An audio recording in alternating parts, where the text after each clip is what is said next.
Hey guys, so I had so many requests to show you in my last video how I got this kind of messy, beachy textured hair. This for me is really my go-to hairdo.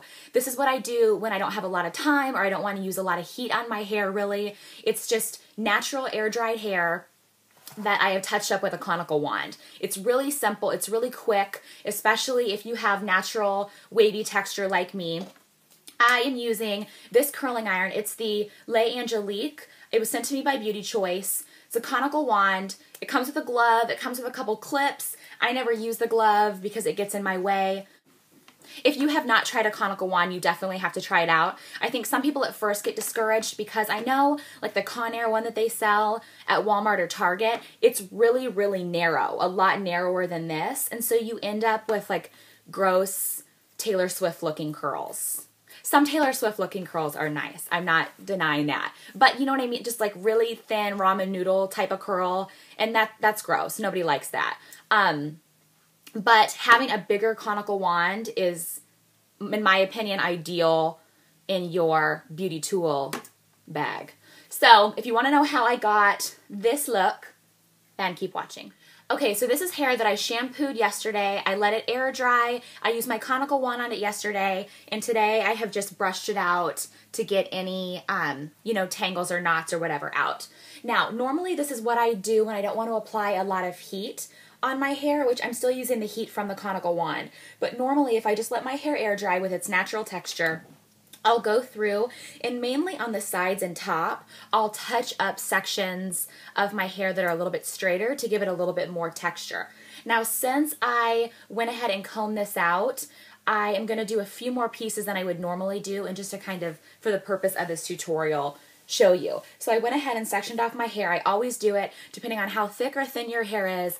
That's how many sections you want to take. And then as far as grabbing these sections of your hair, rule of thumb, normally you don't want to take them any bigger than your iron. So here's the iron. Here's my section of hair. It's kind of a good guideline to go by. Now, I'm not going to spray any hairspray or anything on my hair. One, because I had hairspray on it yesterday from when I styled it. But also, I find with the conical ones, you really don't need to use hairspray, at least with my hair texture and other hair textures that I've used. So all I do is grab a section of hair, and especially on the bottom, I don't spend a lot of time. Take my wand, I hold it vertically. This comes with a glove. I don't use the glove. I find it gets in my way. Hold it vertically. I wrap the hair around, going all the way to the base, and I leave about 1.5 inches of hair out on the ends. This will give you more of a beachy and kind of messy texture rather than pulling your end all the way around and having it kind of cup under. So you can see I just have a really loose kind of beachy wave there. Same thing on the other side. You do have to be careful with these wands because they get so hot, and I've burnt the crap out of myself before. And this one actually, it doesn't have a temperature control on it. It's just on or off. Take another section of hair down. Now, for me and my hair texture, the back middle section of my hair is where I have the most wave and the most curl. So normally I don't have to do as much to that. So you can kind of see I have more texture back there. So I'm just going to kind of spend more time on the front. So you can see that wave already. Grab my section, same thing. I go away from my face, leave about 1.5 inches out at the end.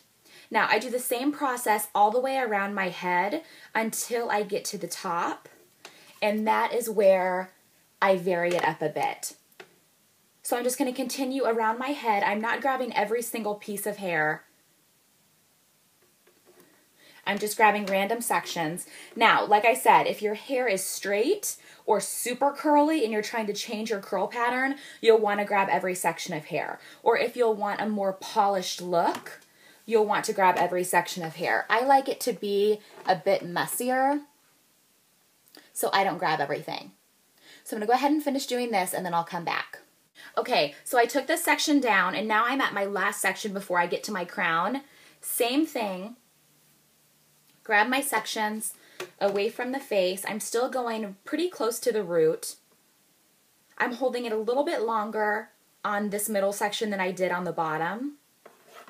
I'm going to do this all the way around. And guys, seriously, once you get the hang of this, it takes no time at all. I mean, unless you have, you know, a ton of hair or it's really, really long. But I can literally whip this iron in and out of my hair in, you know, 5-10 minutes. But obviously when you're beginning, be careful because it's so hot. I don't know if you can see that little red mark on my wrist, on the corner of my wrist? I burnt myself on my other wand. It was terrible. It literally was sitting on my wrist for literally a couple seconds. And I pulled it off and I had this horrible, like, bubbled up blister. It was a disaster.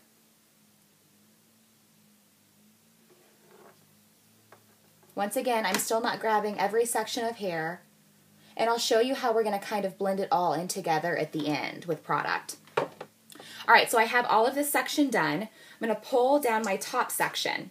Now, before I curl this, I'm going to tease my top. So I'm just taking a wide tooth comb.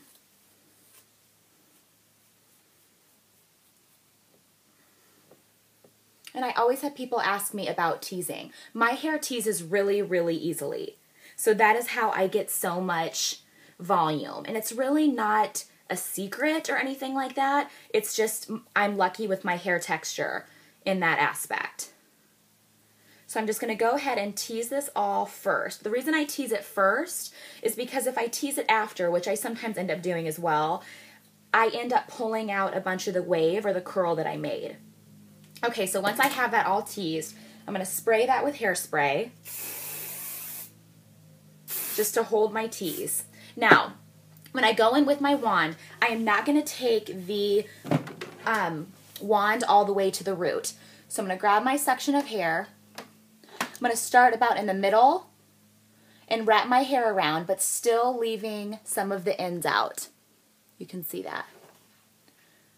Grab a section here, and what this does is it keeps the illusion of having all of that volume still on top because you have that nice smooth crown, so you're not pulling all of that volume out.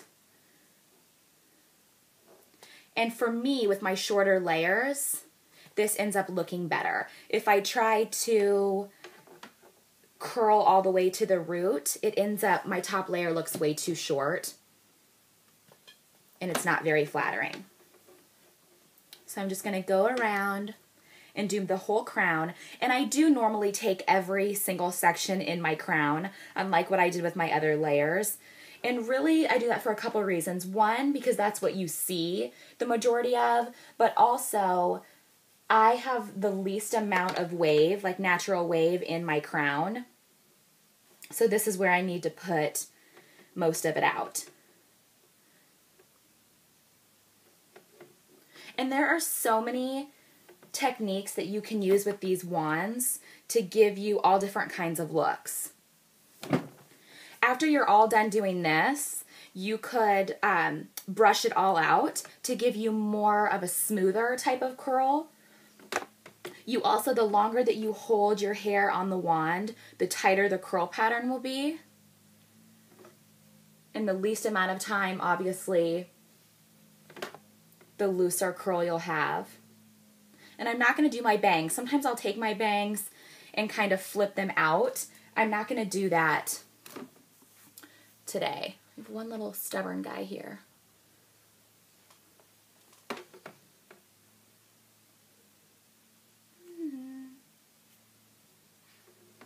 Okay, so once I have everything curled, I'm going to spray it all over with hairspray.